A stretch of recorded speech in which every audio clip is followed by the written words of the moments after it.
We're there, aren't we? Well, that's fine. Okay. Yes, we are here. This is how we prep. All right. Are you ready? Day 35, Saturday. Going classic tonight. Going hardcore classic. Cuba Libre, quarantine style. Now, a lot of history on this drink. I'll tell you about it. So if you don't like that part, I don't know, put your ear pods in, whatever, and enjoy some music. But I think you're going to love it. But this is a classic. Everybody's like, oh, Paul, you're just doing a rum and coke. Oh, no. Cuba Libre is much more than just rum and coke. So come on in. Let's learn about it. Let's make it. Better yet, let's drink it. Blue Monkey Quarantina, entree vu. Got a daughter in here tonight. All right, going history. Cuba Libre. Now this one, we got to go back, and here's why we got to go back. We got to go back to the 10 Years' War, 1868 to 1878, all right? Again, 10 Years' War. Cuba trying to get its freedom from Spain. Why do we have to go back that far? Well, stories say that the Cuba Libre actually started in the 10 Years' War, and it was a drink that the soldiers would have.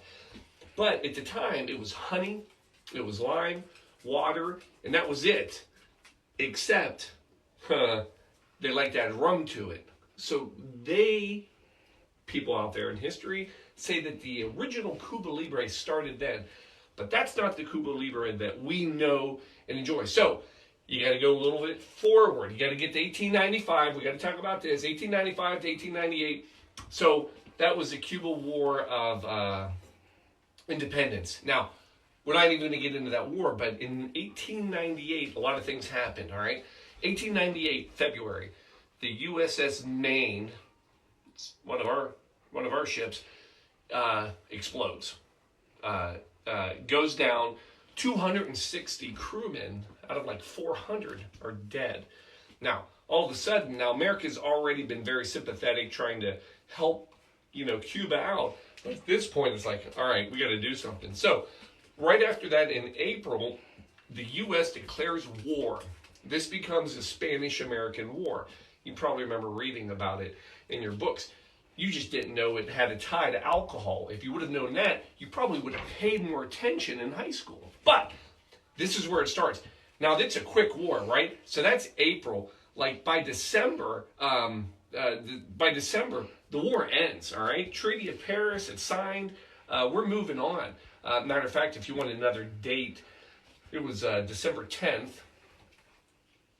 Why would I know that? So, December 10th, 1898, Treaty of Paris signed.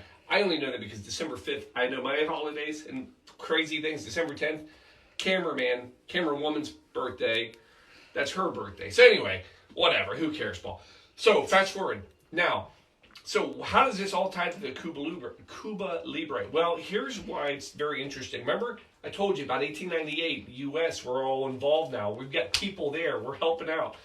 Well, there's a funny thing that happens. Coca-Cola. Yeah, we bring Coca-Cola to Cuba. So, in 1900, a American, general or some officer, he basically goes to the bar and he orders a rum and coke.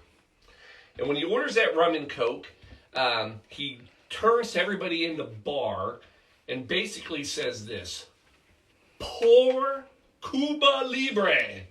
Of course, he's not drinking a Coke. He's drinking his rum and coke. Pour Cuba Libre, meaning here's to Cuba's freedom. And that, my friends, is where we get our Cuba Libre. Now, how do you make it? You need some ice. With a nice tall highball glass. The more awkward ice cubes you can have that will fit in here, the better, so that they bounce out all over the place. All right. There, done. Ice. Next thing you need rum. Now here's this is a fun part, but there's one more little history lesson we got to do. Now, I've got Bacardi rum here. Now, there's a reason I want Bacardi. Now, Bacardi, the question is always this: is Bacardi Cuban rum or is it Puerto Rican rum? Ooh. Well, let me tell you this. 1862 is when Bacardi started a distillery in Santiago de Cuba. And that is where Bacardi originated. That is the first distillery.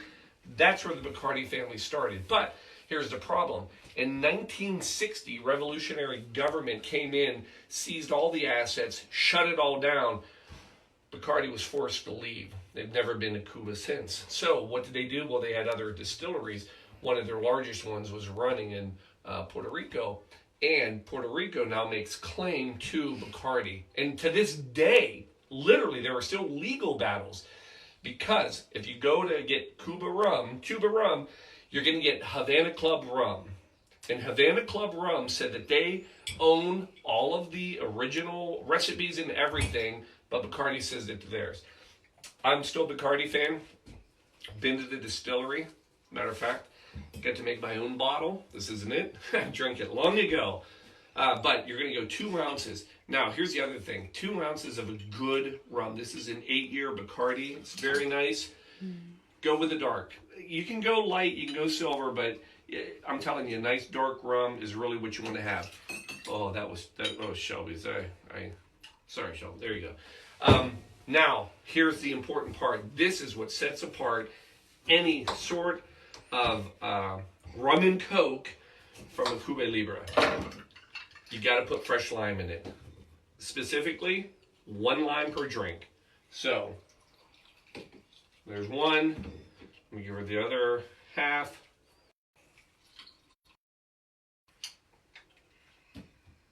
One for me. It is absolutely the rum or the lime that makes the Cuba Libre. And it's not just a slice, it's a rum. Then, ice cold Coca-Cola. If you can find it with the cane sugar, it's probably even better.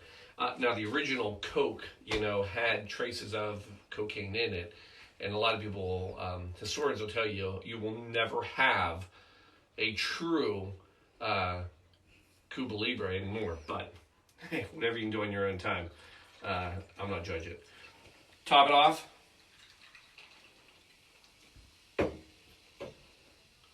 There. Just give it a little stir. Little lime. Come back on this for garnish. And what I'm going to do tonight, if you can imagine this, I don't know if anybody else has heard of it, but this wonderful product is called Emergency. Now, again, if you've not heard of it, apparently it's a vitamin C supplement. Fantastic. I've been taking it for 35 days in a row, and I feel amazing. What I'm going to do is just give it a little coat right on these limes. 1 there. 1 there. And then we're just going to top that right in there. And we're going to put that one right there. And my friends, that is a true Cuba Libre. Now, last thing I will leave you with is this. 2 last things. First of all, if you've ever seen Bacardi, it is known because of the bat. It's actually a fruit bat. And the reason the fruit bat is the logo is because the original distillery actually had fruit bats that lived up in the distillery barn. They were attracted to, obviously, all the sweet rum and molasses, but they're actually very helpful to the product because they help pollinate and they also keep away all the other bugs and insects. So they made it their symbol, and it's been the symbol forever. But everybody always curious about why the bat is the symbol. It's also a symbol of good fortune, not only in Cuba but also Puerto Rico. So, on that note, tilt back your drink. Picture yourself in Cuba. That's a true drink. And if you ever do get to Cuba, enjoy the moments there, the time, beautiful tropical plants, Caribbean island life. Actually has some of the most beaches available, Caribbean beaches. But of course we really can't go now. And the wildlife too. They actually are home to many different type of reptiles, including the false chameleon.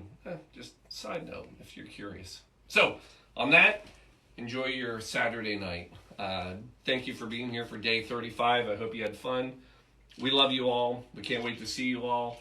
Kick back, enjoy. We'll see you tomorrow night, 7:30, same time, same place. Good night.